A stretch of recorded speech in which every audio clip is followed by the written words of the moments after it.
Welcome to Adda 247 Career Power Rajmundry. In this session, we are going to look at the vocabulary from the today's Hindu newspaper. Let us begin the today's hit session with the first word zest, which mean great enthusiasm and energy. దీనిని మనం ఉత్సాహం లేదా ఆనందం అని అర్థం చేసుకోవచ్చు. The next word is conceding, which mean to admit defeat. దీనిని మనం అంగీకరించడం లేదా ఒప్పుకొనుట అని అర్థం చేసుకోవచ్చు. The next word is sophomore, which mean second year. దీనిని మనం రెండవ సంవత్సరం చదువుతున్నా అని అర్థం చేసుకోవచ్చు. The next word is capitulation, which mean an agreement.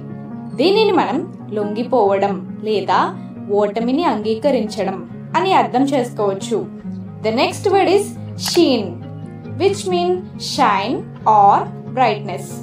దీనిని మనం ప్రకాశమానమైన లేదా మెరుపు లేదా కాంతి అని అర్థం చేసుకోవచ్చు. The next word is tutelage, which mean training or tuition.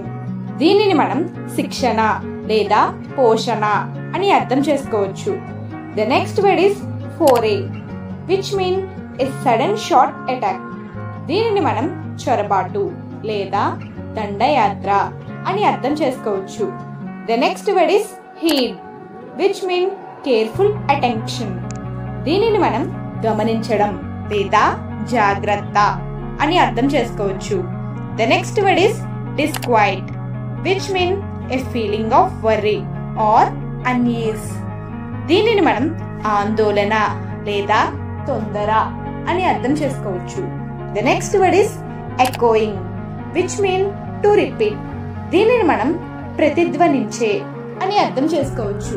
Okay viewers, if you like the video, please hit the like button. Thanks for watching and follow for more.